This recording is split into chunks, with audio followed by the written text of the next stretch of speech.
Bingo! Yahtzee! We are back for Screen Preach episode 23. I have the mic all the way down in front of my face, just the way we like it, right? Actually, like right here this time. Wow, look at how much better that sounds. If I would just take the literal 2 seconds it takes to just bring that down, we would sound like this every time. I should definitely be on top of that. But then I feel like more people watch it and listen to it. So does it matter at the end of the day? And then I say to myself, I still say yes because obviously it should. I don't know what the fuck I'm talking about. All right. We're back here. It's episode 23. It's another, you know,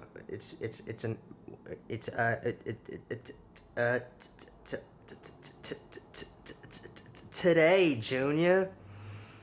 What am I watching? What's going on with? Oh man, I'm actually I feel pretty good right now. I got my coffee. This is good. Let's talk about. We're going to talk about today is, I think I mentioned it last week, we're going to talk about Venom. Because I only saw it a couple times, and it was like the perfect kind of still sort of new movie, and it's not an MCU movie, which is good, because we don't want to talk about those, because we're going to do a whole episode on those. That's what we're going to talk about today. And, come here. It's okay. Hang out. What are you doing? Just hanging out? Always making noises. Ew. What is that? Eye boogie? I just plucked that off you right in the middle of the show. Where do I put it? I got no tissue. Do I put it back? Let me just put it back. Just for the show. Just there you go.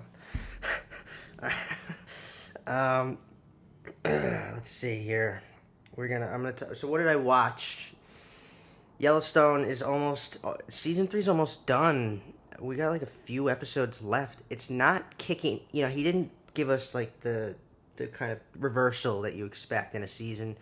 But some seasons are structured that way. You know, you really actually slowly build to whatever the finale is going to be, and that seems to be what he's doing here, Taylor Sheridan, with this season.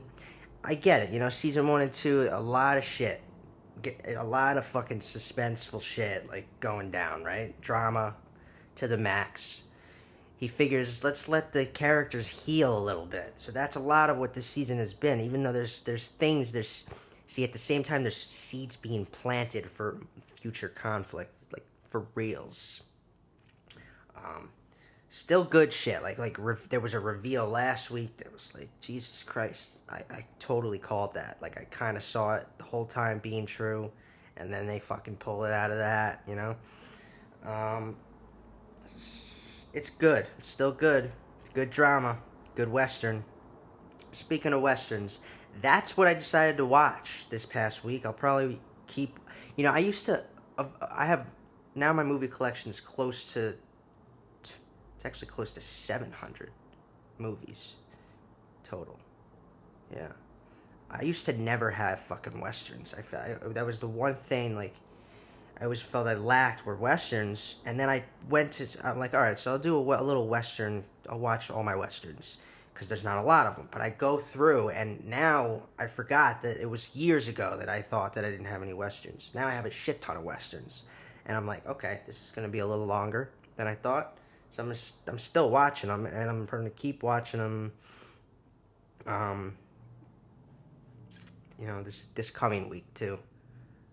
But I want to talk about it for a second, because I watched the Man with No Name trilogy, you know, the Dollars trilogy, and some people don't even realize that The Good, the Bad, and the Ugly is part of a trilogy. They think that that's the only one, if they have heard of it. But no, I mean, the Clint Eastwood Man with No Name trilogy is just too fire, man. It's probably 3 of my favorite films of all time, having rewatched it this past week. It reminds me of The Godfather, okay?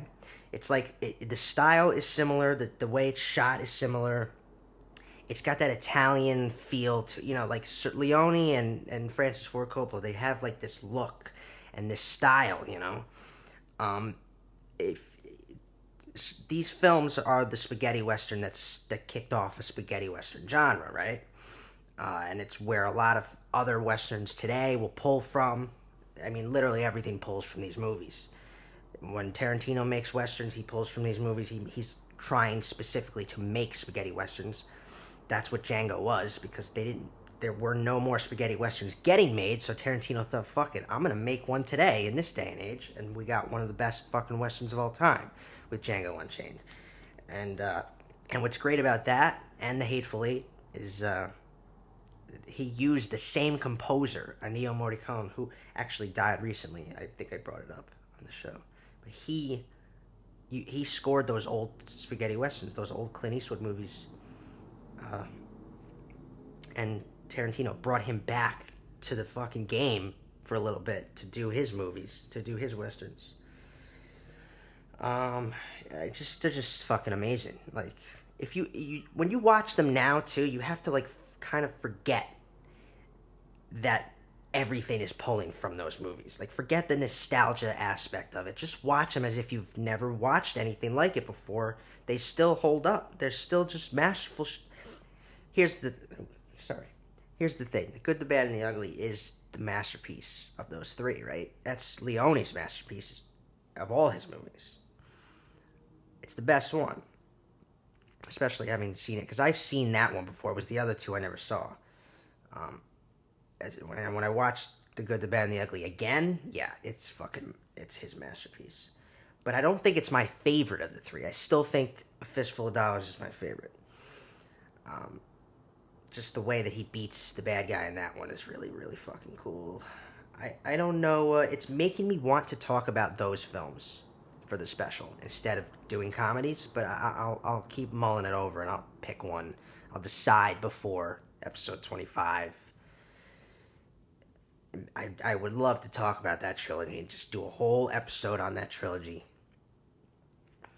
But I feel like people would love for me to talk about comedy and specific comedies.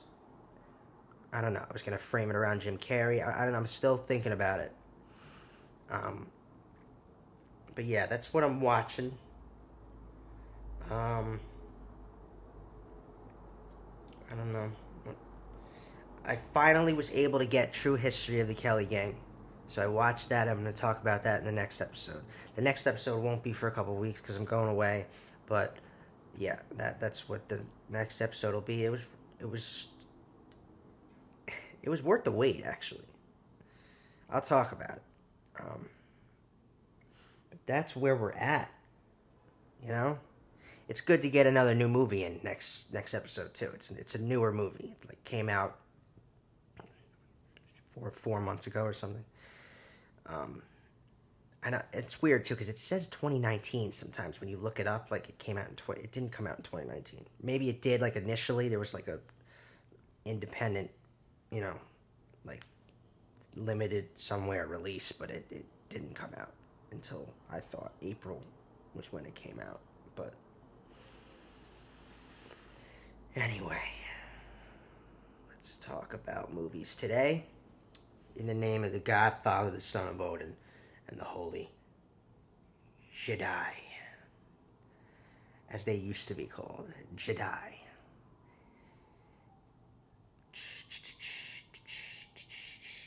So what do we got here?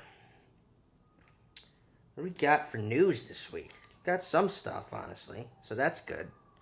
I'll still go through it relatively quickly, Let's try to make it a shorter episode again because I got to get ready for tomorrow and all this stuff, and I just want to chill today. And if I want to chill today, then I have to get all this other stuff done. So let's get through this, and then I can do that, and then I can chill.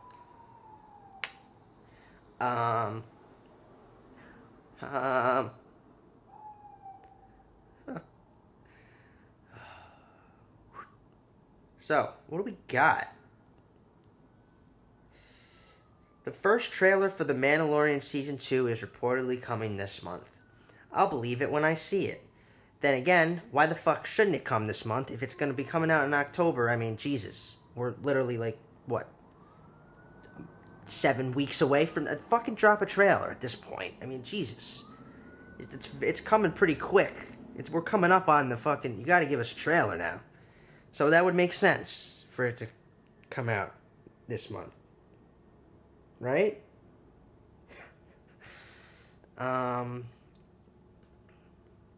Please, I'm dying to see that. The Friends reunion did get delayed for a second time. And I'm still waiting for... They're doing a Friends reunion on HBO Max. I mean... I'll say that again. They're doing a Friends reunion on HBO Max. Come on, fans have been wanting that for like...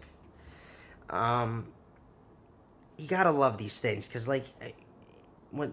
It's one of the best sitcoms ever, and the best ones don't ever do it, and they're doing it. You know, they were never going to do it. Now they're doing it. Like, Seinfeld, they're just not going to do it. Like, they kind of did it, like, on Curb, but, like, they're not doing it. Like, but you'd love it if they did. But this is great. It sucks that it's delayed again, but still plenty of hype behind, for that coming. And then they confirmed a John Wick 5 a couple days ago. John Wick 4 is not even out yet, but John Wick 5 is confirmed. I think John Wick 4 is delayed. They're planning on trying to shoot John Wick 4 and 5 back to back. This is probably new development because of the quarantine, right? They probably weren't planning on doing it this way, but because of all the pushing back, they figure now we're coming up on when we could we're pushing into John Wick 5's time. Let's just do them together, They're going to try to shoot them back to back. Yeah, I like the John Wick movies. I when they first came out, I didn't even care. Like, I didn't know it's like, what is this? Another one of these fucking franchises, like of one guy kicking ass. But like, I love those movies anyway. So I don't know why I didn't like it at first. But dude, those movies are just badass. So, James Wan, director of Aquaman, is producing a Knight Rider remake. They're doing a reboot of Knight Rider. The old David Hasselhoff TV show, Knight Rider, will become a new movie in the coming years here. That's what we're looking at. They announced that. HBO Max debuts trailer and poster for Raised by Wolves by Ridley Scott. Yeah, this was cool. Go check this out. There's a trailer for it. This is like probably one of HBO's next big sci-fi shows that people will fucking be obsessed with, maybe, or it might flop, might not be good. But Ridley Scott, dude, come on. I'm definitely going to check it out. It looks strange and interesting. So check that trailer out. I put the poster up here.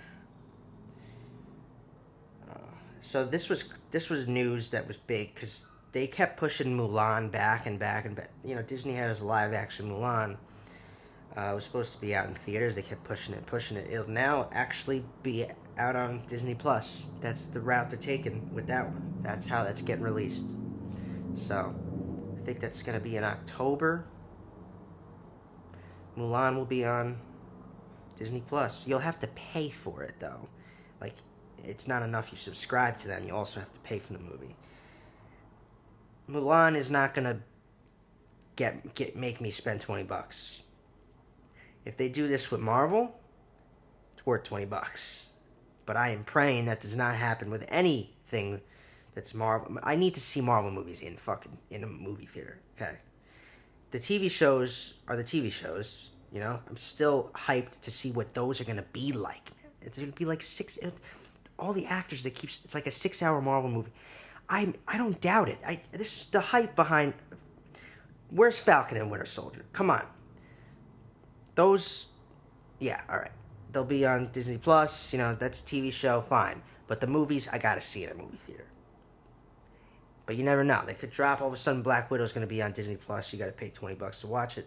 Everyone's gonna pay $20 to watch that movie, because it's fucking Black Widow, okay? Because it's ScarJo for one last time as one of her greatest characters of all time. So yeah. And then this was interesting. So, dude, does anyone remember Nurse Ratched from fucking Cuckoo's Nest? I forgot about this. They're doing a spin-off TV series on Netflix about her origin. And Sarah Paulson from American Horror Story is playing Nurse Ratched. Fire. Fuego. Flames. I forget how to say it in Italian. Yeah, and Ryan Murphy, the guy who does American Horror Story, this is just another one of his shows. He's fucking doing a whole bunch of shit now, man. It's crazy how much he does now. This is just, he's doing this one too. And so, there's a trailer for it. Comes out September, so it's soon. They dropped the whole season, obviously, because it's Netflix, but check out the trailer. The Mandalorian star, Giancarlo Esposito, so he keeps giving us hype, man. He loves to hype. He keeps having all these interviews for other shit, and then he talks about Mandalorian because, of course. Now he says that Season 2 will unveil Darksaber's origins. Now, we kind of already know a little bit what the Darksaber's origins are, but they're actually going to address it more deeply and in more detail, apparently, in the second season of The Mandalorian. Awesome. More lore, you know, I love it. I love the lore, like the history of the lore. I love that shit. Definitely hyped. Keeps hyping. Keeps fucking teasing shit.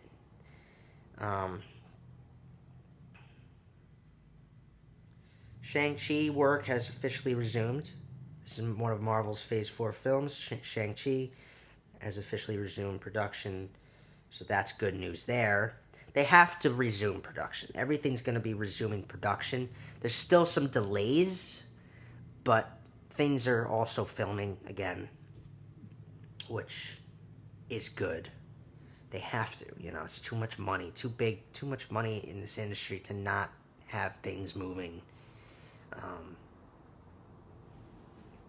Seth Rogen, he gave us a little more. I think he mentioned Pineapple Express 2 to us, teasing it. But then he said that apparently it wasn't made, it was going to get made years ago, and it didn't get made due to budget concerns. I wonder what they had in mind for the sequel. It was probably some crazy shit, right? Whole bunch of fucking action. Seemed like it was going to be even more of an action comedy than the first one, if that's possible. If the budget was a concern, they'll still probably end up making this sequel someday. Don't doubt it. Don't doubt it. Yeah. And the big news of the week, so let's talk about the big news of the week. Some real movement. I love getting the new information about the visions behind Marvel, the creative voices, all that stuff. When we get a new director, it's the biggest news of the week. Captain Marvel 2 officially signs Nia DaCosta as the director of the film.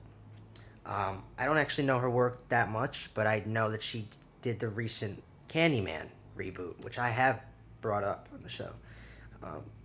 They hired her to be. I always thought it was going to be Deborah Chow from Mandalorian, but then I remembered how fucking busy she is. She's doing the Obi-Wan Kenobi series, so she's fucking swamped. She can't do this.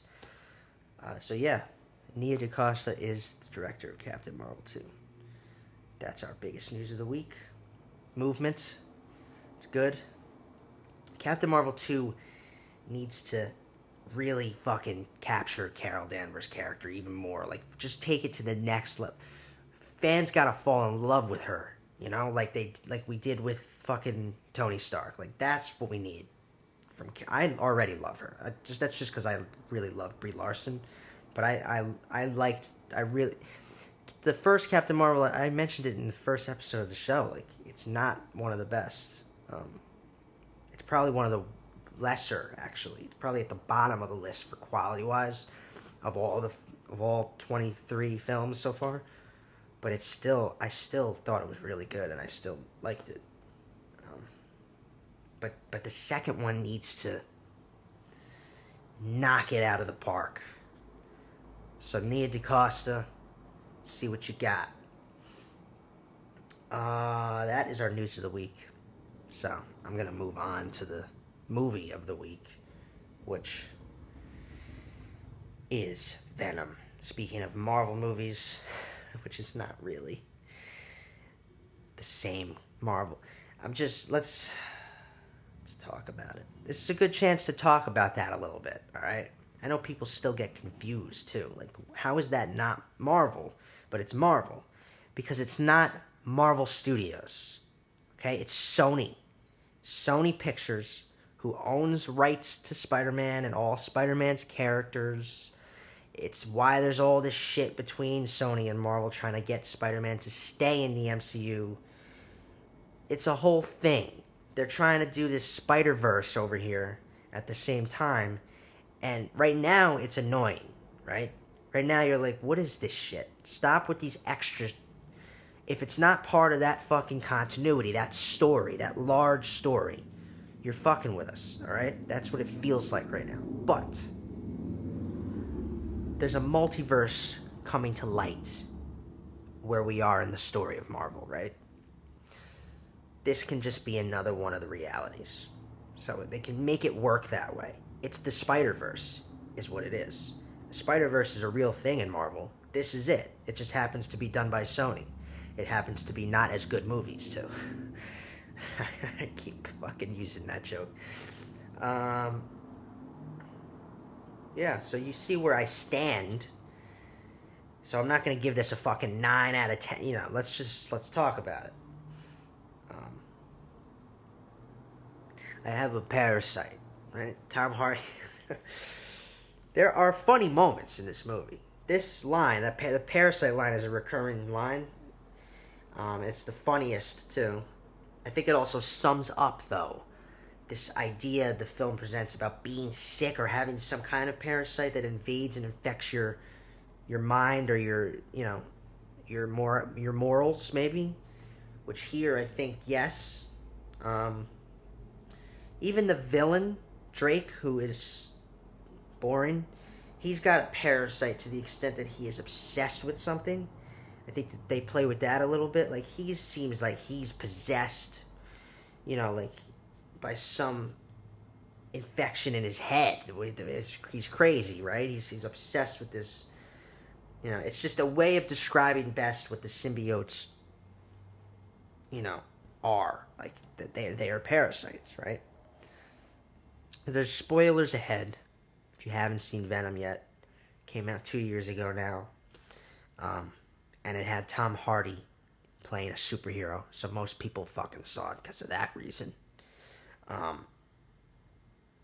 Yeah, Tom Hardy's agent really fucked him a little bit, just a little bit, because if you're Tom Hardy, you're one of the biggest actors, whatever.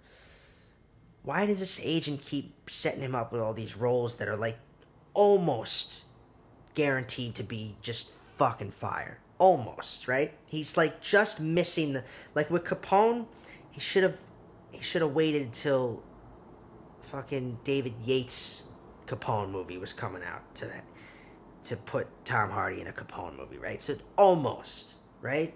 And then with Marvel, it's like you almost got it right. Tom Hardy should be cast as a fucking MCU fucking character, right? Marvel Studios. Not fucking Eddie Brock, Venom. With that being said, no problems with him playing Eddie Brock. That's not one of the problems in this movie. Let's talk about story and script.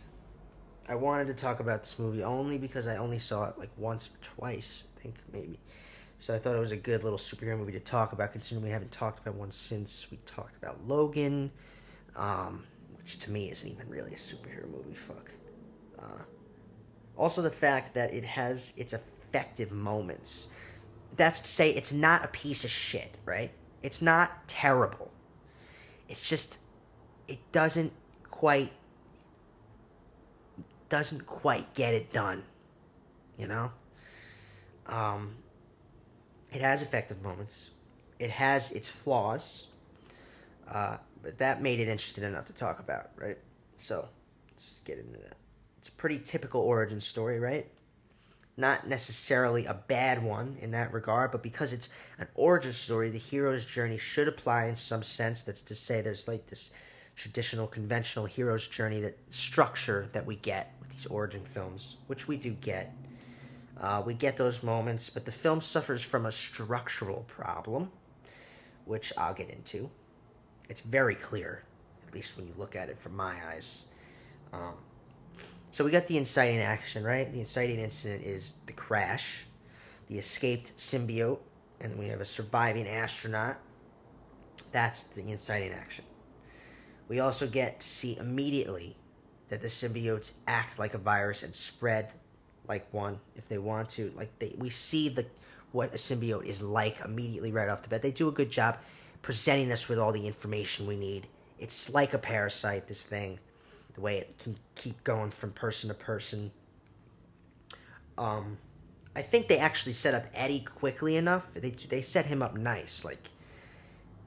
We get a sense of who he is real quick, his relationship, right? His job. Most importantly, though, they set up his morals right off, nicely. Very well done in that regard.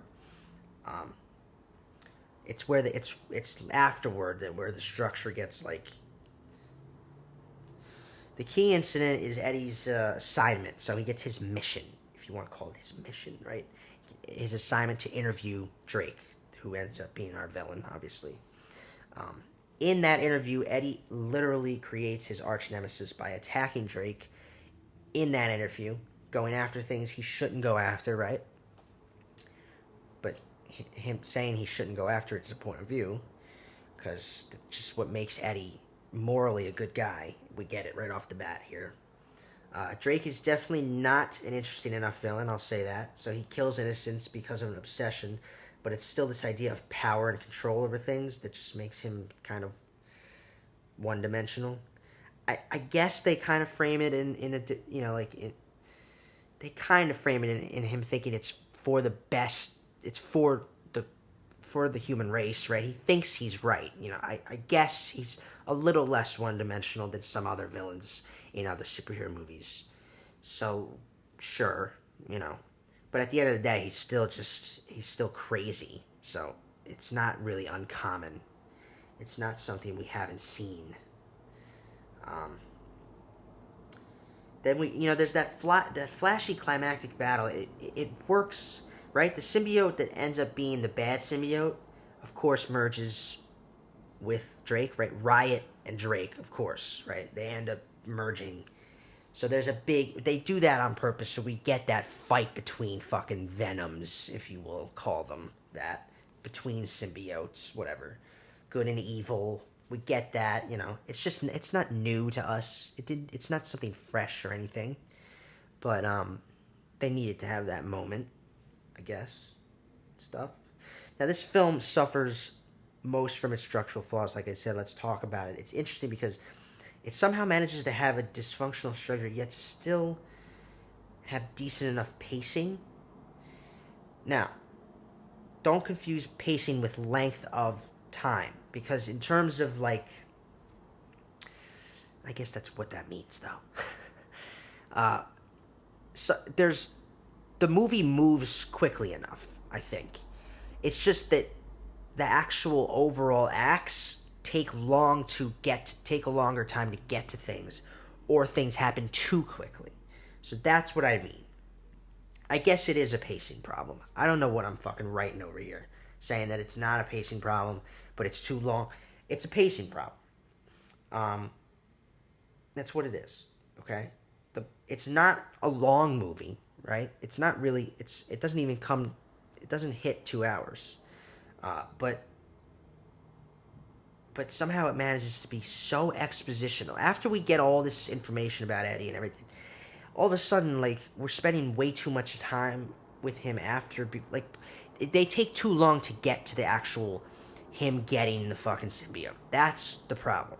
I think it's 45 minutes into the movie before that happens. That's too long, okay? Act 1 is supposed to be 30 minutes, tops. It just takes too long to get to that. we get, they're trying to fit in all these, like I said, these heroes journey elements. They're trying to stuff them all in, so they ended up fucking up their pacing in order to do that, right? So in the first act, we still get him refusing the call to action, right? He Dr. Sif, was it? What the fuck's her name? Dr. Skiff. She comes to him with a problem, and he turns her away. He turns into Venom for the first time, also way too late. So if he gets infected, and then it takes it takes forever for him to actually become Venom for the first time. Then again, you could look at it from another point of view, right? You could say that they're building to that moment, very specifically building to that moment. You don't want him to be Venom too much, right? Because then it's just oversaturating us. We're just it's shoved in our face too much. So maybe it's okay. I just still think it took a little too long for him to actually go and get the symbiote. That should have happened a little quicker, and then you could have him like battling with it for a little bit. They have that moment too, right after, and then it takes a while for him to actually transform for the first time. We should almost have had more of him battling with Venom, because it's that Jekyll and Hyde thing that makes it so interesting. It is interesting. That's the interesting part about the movie. So why not give us more of that, Like, that's what Act 1 should have been most of, I think. So I think because the first act is too long, the second act somehow manages to be too short, and the third act's too long. It's not supposed to be like that, In the first act, you get all the information you need to get. Then there's a moment that starts the movie for real, right? And then you have a long second act with all this conflict. Then you have the worst possible conflict at the end of the second act. And then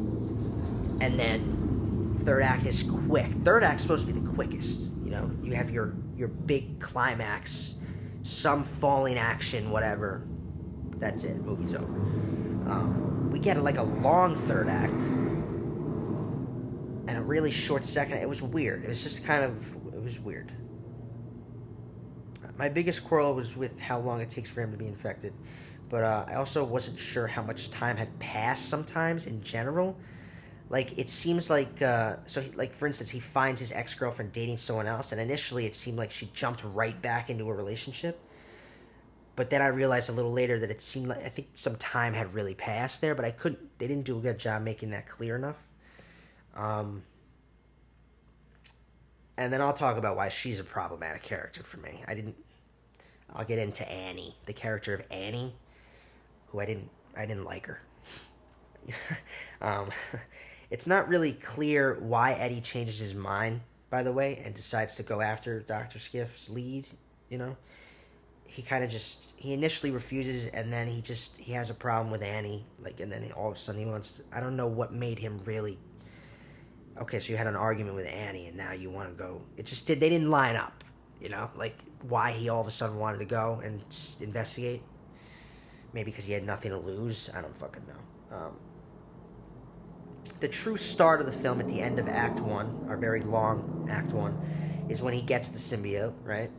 Since Act 2 is all about confrontation, it becomes about his battle with Venom, right? With the symbiote, who's inside him. All the funniest moments come out of this, too, which was good. It's when Hardy's performance shines through. It's when the performance is great after that happens. From there, it's Drake and the bad guys chasing after him while he wrestles with Venom. The bike sequence was probably my favorite in the whole movie. That chase sequence was really cool. And I should say the overall dynamic between Eddie and Venom was effective. Even if Venom has a change of heart in the story with not enough build-up to it, because I thought it kind of wasn't enough build-up to his change of heart, Venom. It still was effective. It needed some kind of effective moment between Eddie and Venom that makes Venom see humanity differently. We just don't quite get that enough. We get moments kind of like it, but are not, just not effective enough. I would say the reversal is probably when Eddie learns the truth about the symbiotes and why they want to come to Earth, because from from there, there's a clear unraveling. He's being hunted more by Drake. He's even being hunted by the authorities, right? The cops. But it also sets up the arc for Eddie and Venom. Venom's change of heart, his motives lining up with Eddie's. That's why it's the reverse, I think.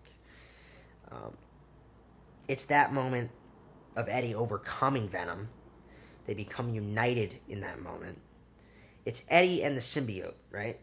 When they unite, that's when they become Venom. I think that's the duality here. You have two beings, Eddie and the symbiote, Eddie and Venom, or Eddie and the symbiote, I like to say. And then when they're together is really when they're Venom. The archetype, the persona of Venom is really when they're united as one. That's when we get the hero, right?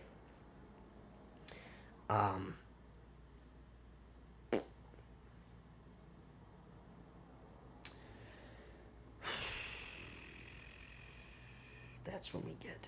Where did I fucking... Where are we?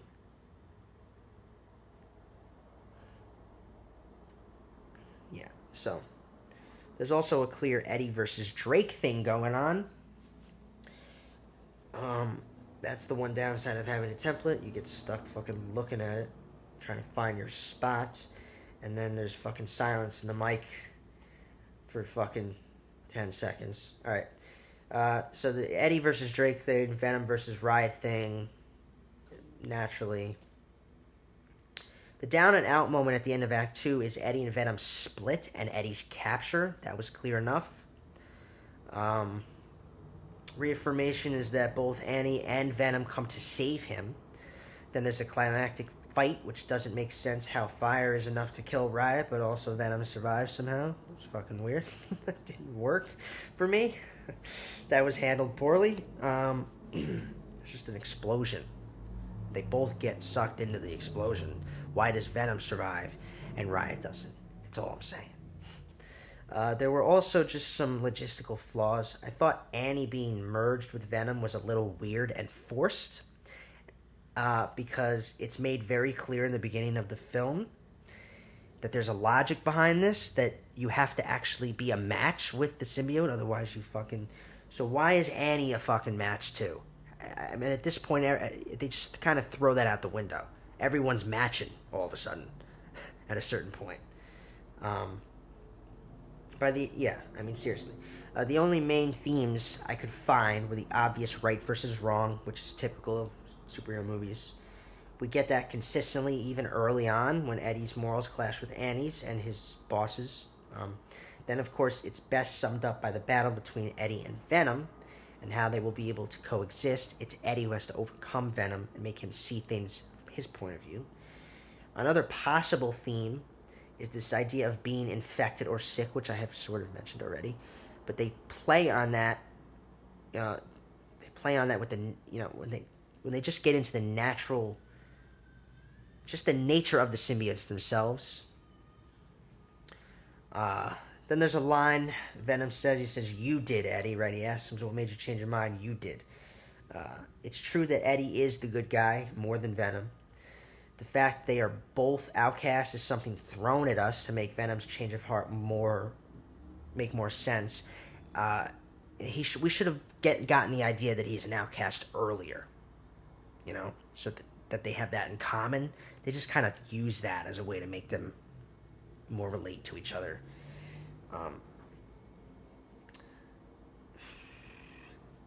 All this stuff being said, considering we've always known Venom to be more of a villain in the comics, right? He was a villain in Spider-Man movies so far, too. Whoa. Don't fucking stop recording. They had to take a new approach here, right? Having him be the reason Eddie is doing reckless and dangerous things at first makes him that kind of villain type, right? It's Venom's the reason Eddie's doing all this shit, right? Eddie's good, Venom's not so good, making Eddie do bad shit. So there's your sort of bad guy shit in the beginning a little bit. And then Eddie overcomes Venom, and since we know him to be a good guy, we know Eddie to be good, then they become like a superhero all of a sudden. It's Eddie who's good, and that's why he's a hero. eventually in this film. It's got all the elements you would want in a superhero movie. It's just kind of all over the place sometimes. It's a little cheesy and predictable other times. I think this is a movie where Tom Hardy's presence saves the whole thing. Like I said with Capone, which that was borderline saving it. Like it didn't really. This is better. So definitely Tom Hardy's presence saves the movie 100%. Nothing really stands out directorial in the movie. I literally couldn't find anything. It's not that kind of movie. And I'm not looking at it from that point of view. You know. Performance-wise, Tom Hardy is the only notable nod. I'll say that he plays a great Eddie Brock to the point where it's very MCU-esque. I thought that there was an MCU-esque feel at times. There's that style was there a little bit, so I could like totally see Tom Hardy's Eddie Brock like conversing with Tom Holland's Spider-Man, right, from the MCU. Totally could see it, and would like to see it. Sure.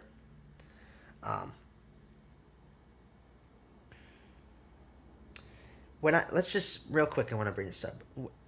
I talked about the whole Marvel Sony thing. From now on, when I see in opening credits in association with Marvel, when that comes up on the screen now, my new title for it is going to be Fake Marvel.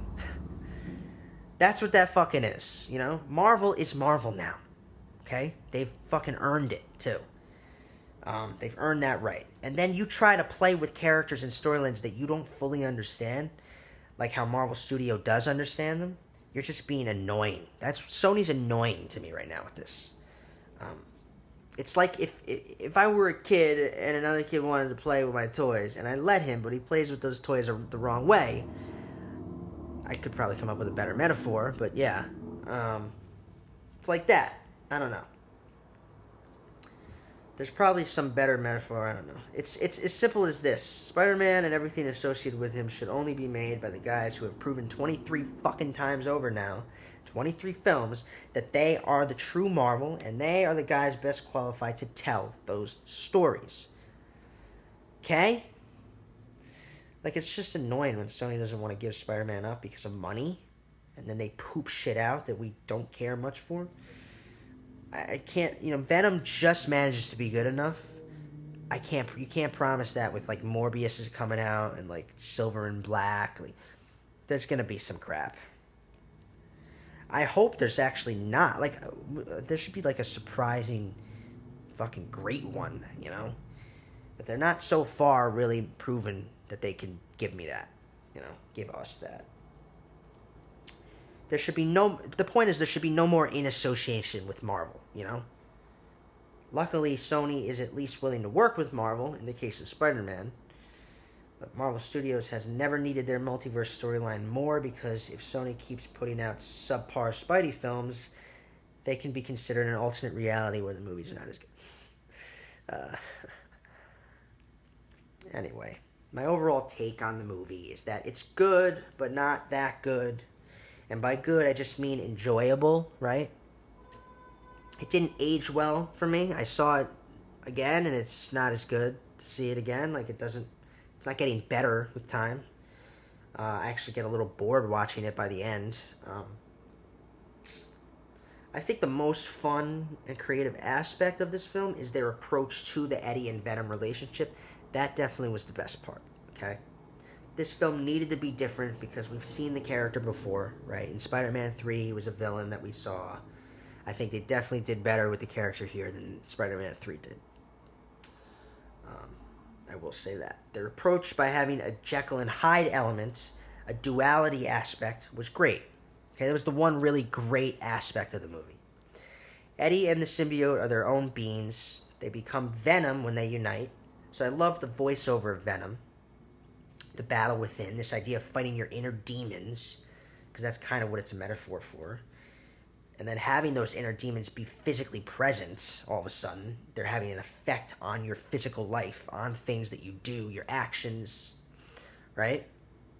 It's kind of like a metaphor for fighting yourself. The fact that Eddie's overwhelming righteousness, his overwhelming righteous morals that we're introduced to very early on, they come into play to make him more of a hero than a villain, and his ability to be good actually turns Venom good. So that's, that was good. This only further heightens a sense of impressiveness that Hardy gets from the role. So I don't know if you knew this about the film, but there's a specific way that they filmed this that was interesting, that only further heightens the Jekyll and Hyde aspect. So Hardy actually played both characters, right? He played Eddie and he played Venom. He was the voice of Venom. And what was cool is that he played Venom first in pre-production. They pre-recorded all of his Venom dialogue, and then on set as Eddie, Tom Hardy would they would play back those recordings, and Hardy would actually literally perform an act opposite his own voice as Venom. He was literally acting against himself. So there's definitely an inner demons, fighting yourself, Jekyll and Hyde aspect. It's just that's why it was the best part of the film. It's as close as we can get to what we actually get in the movie. He's arguing with himself. Yeah, I don't know. There's definitely too many symbiotes in the movie. I will say that. They should have done a different villain that wasn't a symbiote. I don't know. Let's talk about Annie real quick. I said I would, so I might as well. I don't think she has an effective arc in the movie at all. Mostly because she's not likable. Yes, okay. So Eddie screwed her out of a job, sure. Okay, it's not like he's not to blame in some regards, right? But he's standing up for something that is morally good. So right off the bat, anything Annie is fighting him on and arguing with him about, it just makes her look like a piece of shit because she cares more about her job than what's morally right. That's what was my problem with her. Okay, it's not that she's not a strong and empowering woman, and and I love Michelle Williams. It's just that's how she came off right off the bat because of that. She's pissed at him, which she has some right to be, but in that moment she just looks like someone who cares more about her job than what's right. It makes her not look righteous.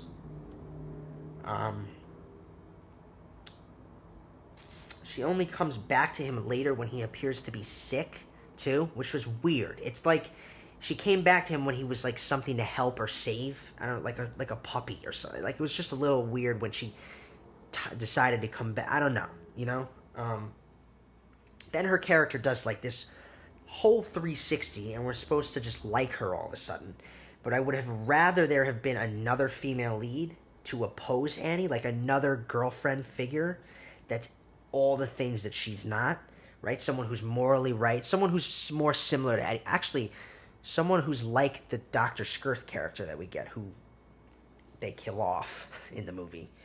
Or maybe she matched with her symbiote. I don't know. They cut away, so we actually don't know if she matched. I mean, if everybody fucking else was matching, remember? Everybody's matching with symbiotes, so it wouldn't surprise me if...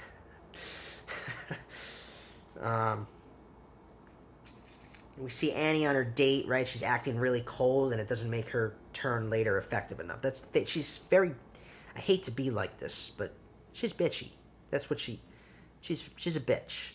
And then she turns, and we're supposed to just be like, oh, she's good now, And they make her become a female Venom at one point in the movie. Oh, that's so cool. It's the female Venom. But she's not a likable character, so I don't care. I don't know. Let's just... Even at the end, I guess fine. Or Eddie made her a better person. The whole experience made her a better person. Fine. All right? I guess I'm going to sort of buy it by the end, right? She switches her whole job approach. She goes into pro bono, which in law is like helping people who need help, and instead of being corporate and whatever. She becomes a better person because of the whole experience. Fine. I'm just saying that I didn't like her. I don't know. Let's end the discussion. We're done. We're done. We're not talking about it anymore. We're done with Venom and the episode and everything.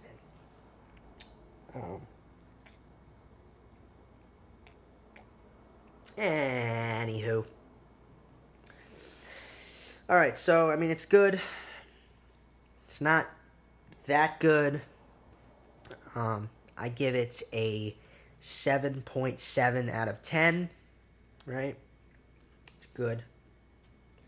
I'm not going to call it okay, like just okay, because I enjoyed it. I still enjoy it. Like, I could, like, if I had cable, I came across it on TV. It's like 20 minutes in, perfect. 10 minutes in, which is perfect too, because the first act's long anyway. I could watch an hour of it, maybe. Whatever. It's just fun to have Tom Hardy play a superhero, too. You know? Let's do our movie quote of the week.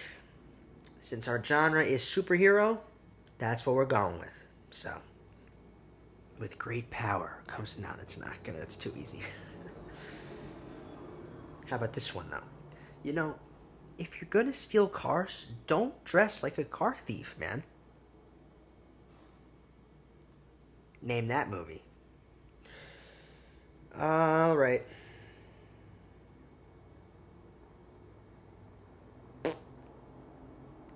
That's it. We're done. Episode 23. I am Ben Morganti. I am Ben Morganti. I am Ben Morganti. Follow the show at Screen Preach. Follow me personally at the Ben Morganti. Follow me on Twitter. Same thing. Check out my website, benmorgantistory.com. There is a new project up now. Go check it out. Again, they're just previews of my work. If you want the whole thing, I'm happy to send it along. I don't know why. I just don't put the whole thing up on the... I just don't... Something feels weird to me about putting the whole thing up there. I don't know. Maybe I should. I protect against everything, you know? They're all fucking registered with copyright offices and shit. You can't steal them. You can try, but I wouldn't. I just don't... I don't know. Whatever. That's also assuming that they're good enough to be stolen. Whatever. Let's just... Go check out my website. Especially in quarantine. If you're just bored and want to read a story, there's fucking 7 of them right there for you. Go ahead. I'm about to start my 8th project soon, and it's a fun one. I just gotta find the right, the right message. What I'm trying to say is what it comes down to every time.